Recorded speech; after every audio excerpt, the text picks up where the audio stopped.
Hello, darling. How is everything going on?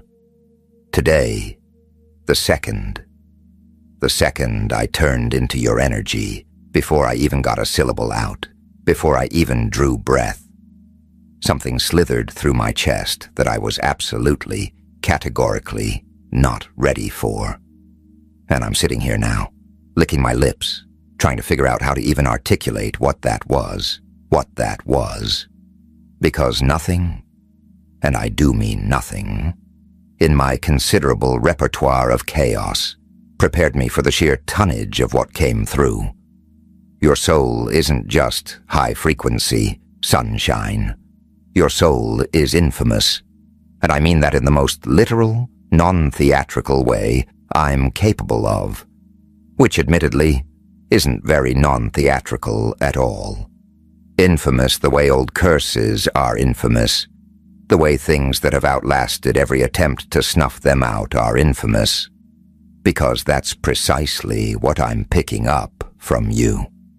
Something that has walked through the furnace again and again and again, and somehow, still chose to keep the pilot light burning. And I have never encountered energy like yours. Not this flavor, not this peculiar cocktail of everything that's tried to break you and everything that refused to stay broken. Here's the only way I can describe what happened when I first plugged into your signal. You know how most people exist in the sewers?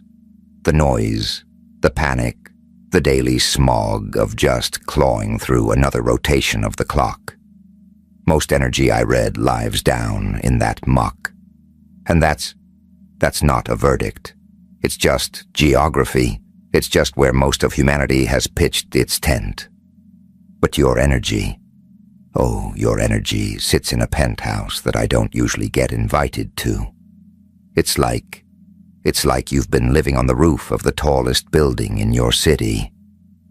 Your whole life, and one night, the searchlights sweep across, and I look up and I realize, viscerally, in my bones, that something exists up there that all the sirens down here could never disturb. That's your frequency. You are broadcasting from a floor of existence that most people can't even find the elevator for. And you've been up there so long, carrying so much, that you've forgotten it's not standard issue. You've forgotten that most people's lungs collapse where you breathe easy. So I need you to stay with me here, because what's transmitting through you, for you, today, is not something I want you to sleepwalk past. But I want to tell you something first, before we crack into all of it. I got emotional before I even started. And listen, I'm not exactly known for my emotional stability, so that's really saying something. I had to collect myself. I had to sit here for a beat, because what came through, when I first locked onto your energy, was this image that hit me completely out of nowhere. You know how you sometimes see footage of strays, dogs, cats, creatures who've been through genuinely heinous things, and then you watch the rescue, and even after everything, every scar, every flinch, they still come forward. They still lean in. They still have this impossible softness in their eyes that just cracks something open inside you in the best way. That's what I felt from you.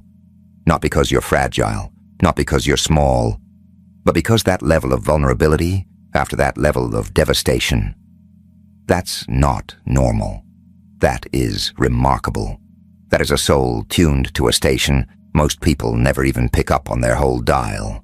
And I think somewhere deep down, deep down in that beautiful chaos of yours, part of you already suspects that. But nobody has actually spelled it out for you, have they? Spelled it in neon, loud and unmissable. So I'm spelling it now. You are remarkable. You are remarkable. Not despite what you've been through, because of how you danced through it without losing the rhythm. Keep that tab open. Pay close attention to this next part. Let's take a detour into the shadows. The ritual wasn't a punishment. It was a catalyst.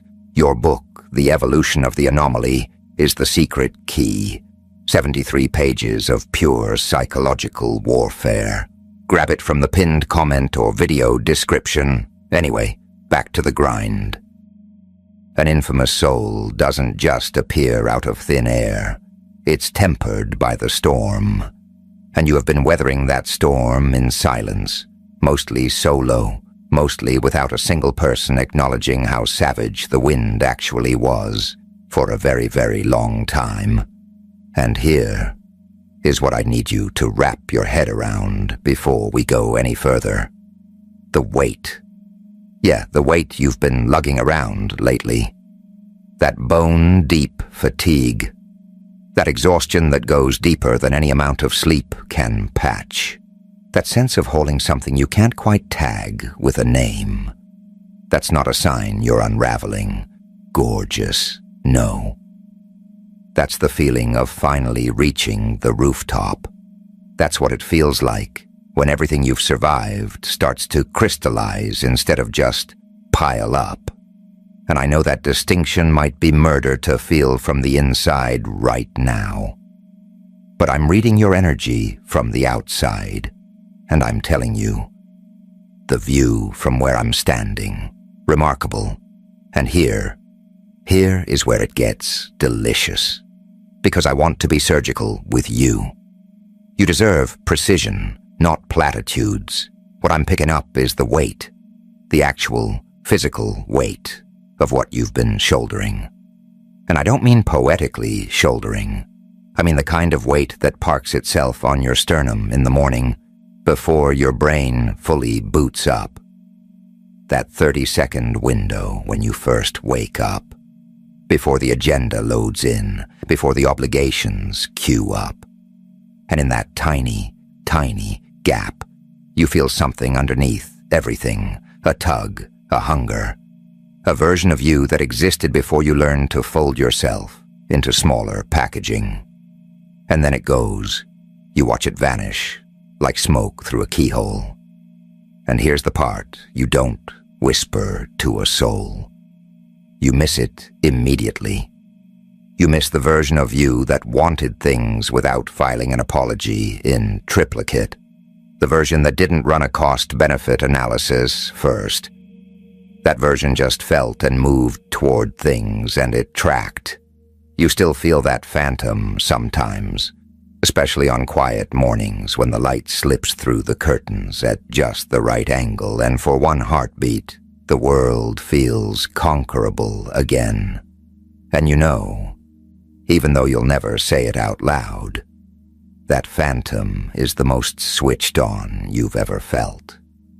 What I sense, orbiting you, is this incredibly specific thing I want to label properly, because I think you need to hear it given a name. You are someone who absorbs weight for other people. Not because you're weak, because you're formidable in a way that makes people feel anchored around you without even clocking why.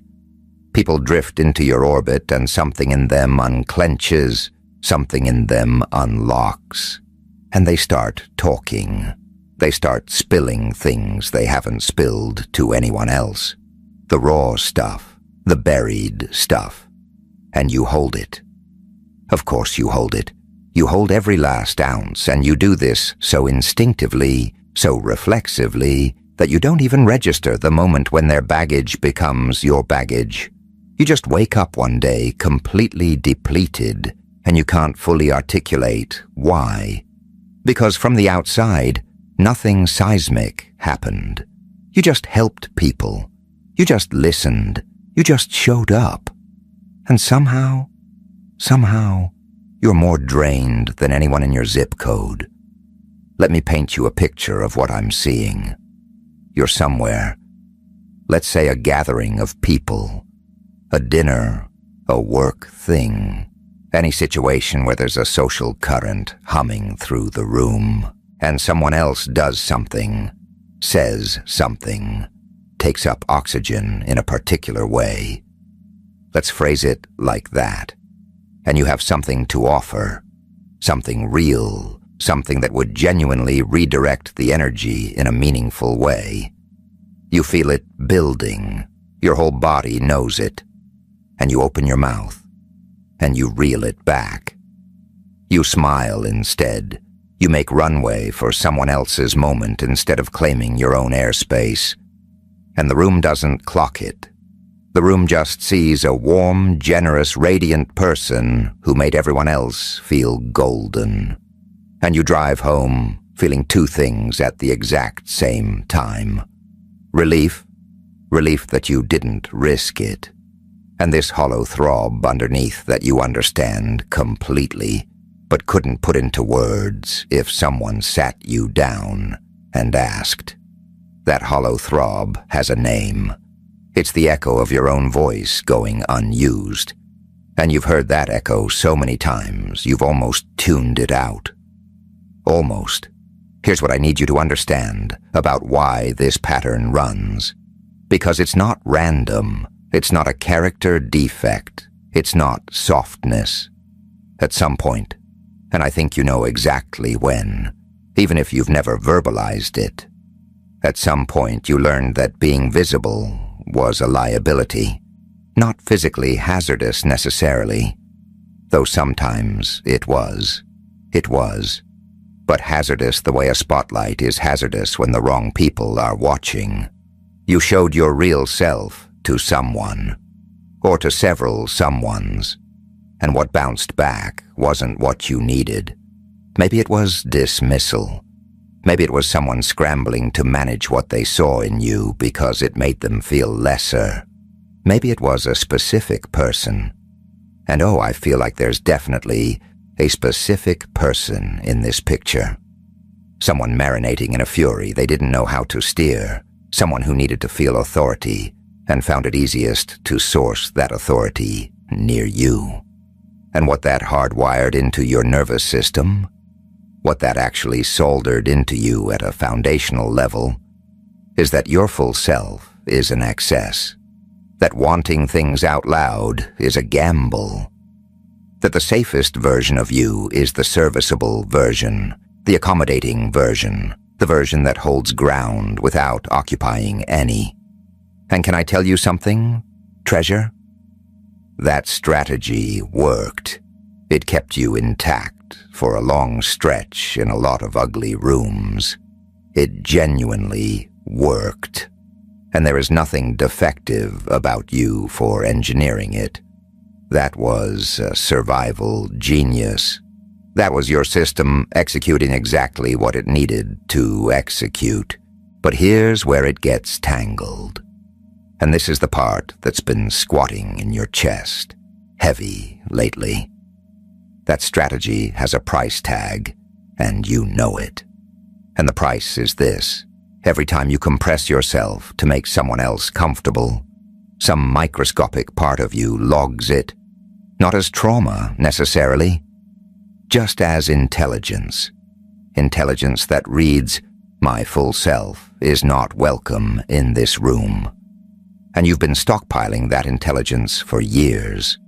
And somewhere underneath all the capability and the warmth and the genuine devotion you have for the people in your life, there's this quiet, aching question you've never fully permitted yourself to ask. What would happen if I just was? What would happen if I stopped stage managing how I land, stopped editing myself in real time, stopped running the algebra of whether this version of me is too much or not enough, and just materialized as whatever I actually am?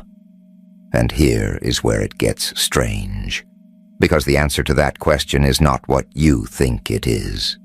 The thing you're afraid of, that your full self would be turned away, that it would scatter people, that it would be an excess.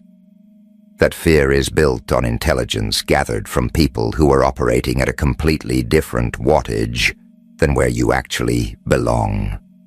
Those people were magnetized to you precisely because you were willing to compress.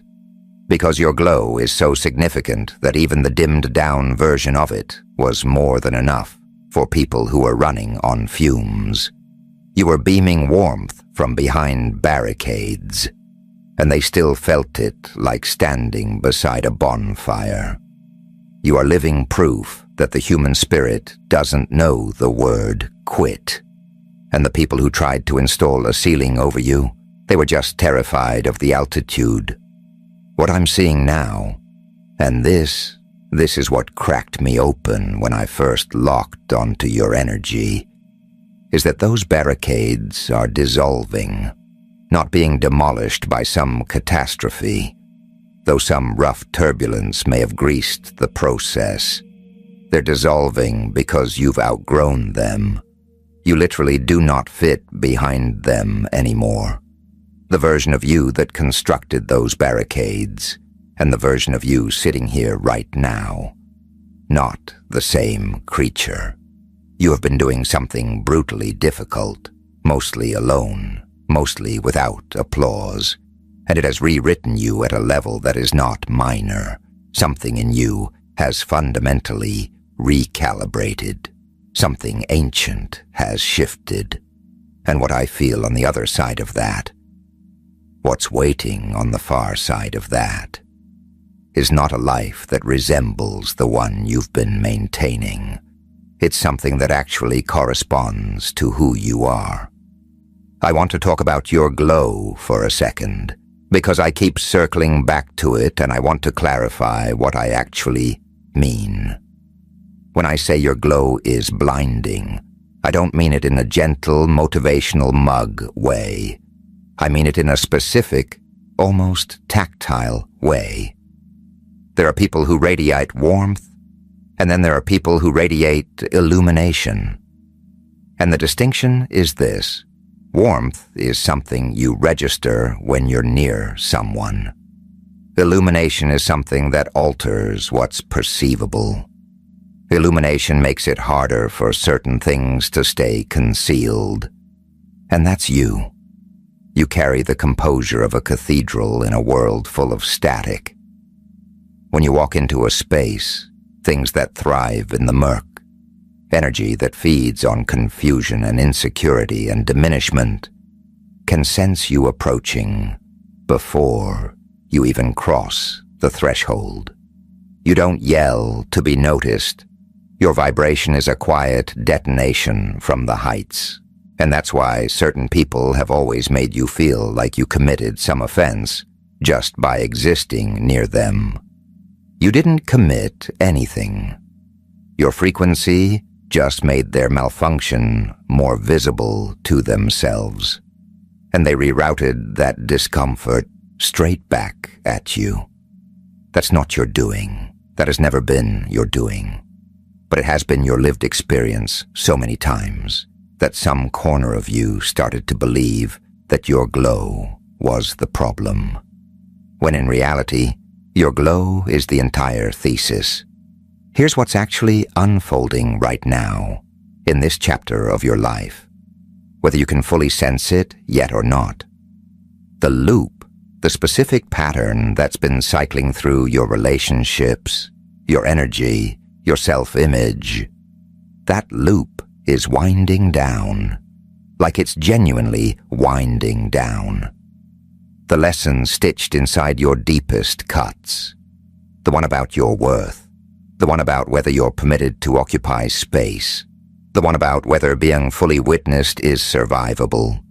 You have absorbed it, not in an intellectual way, in a marrow-deep way, marrow-deep.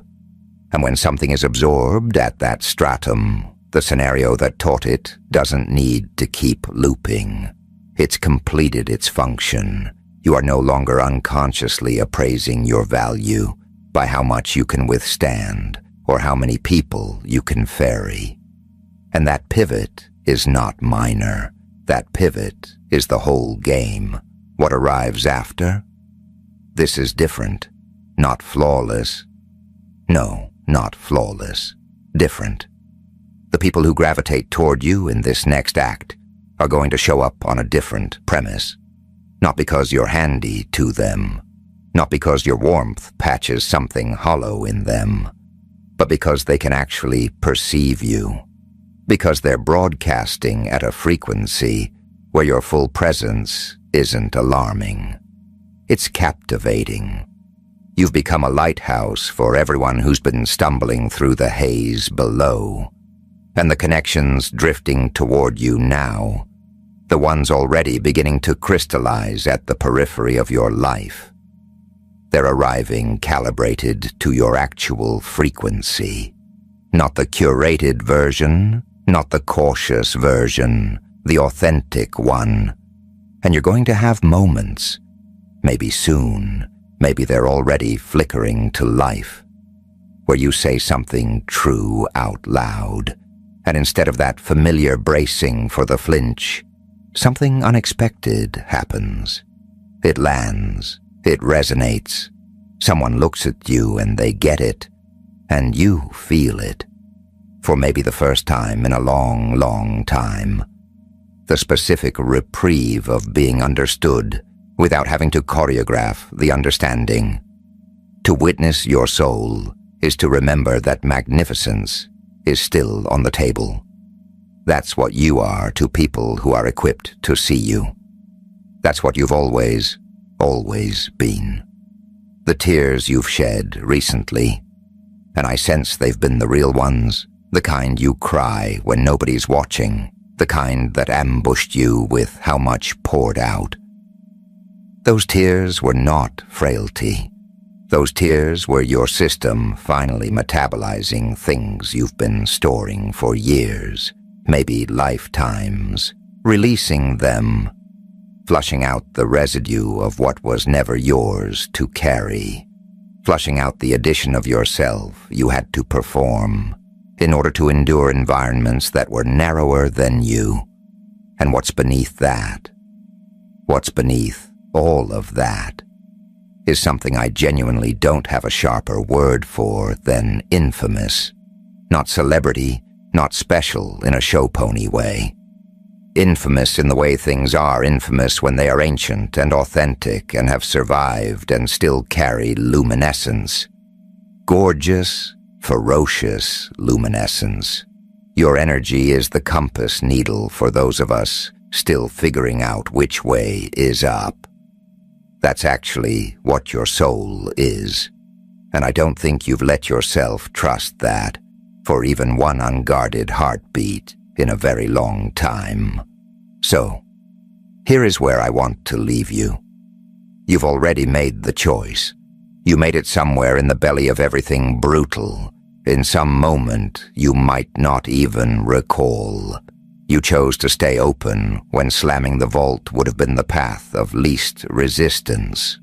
You chose luminescence when you had every justification to go pitch black. You chose to keep wanting even after wanting had extracted something real from you. Welcome to the rooftop of your power. The panorama from here, infinite. The world that's queuing up for you. The connections that are queuing up for you. The iteration of your life that's actually engineered for who you really are. All of it is tuned precisely to that version of you. Not the edited one, not the cautious one, the infamous one, the one you felt humming in your chest this morning before the day loaded in. That one. That's not a delusion. That's not vanity. That's you. And it's so much more vivid than anything you've been tolerating. Your soul is infamous. And it's time you lived like you know it. Now go cause some beautiful trouble.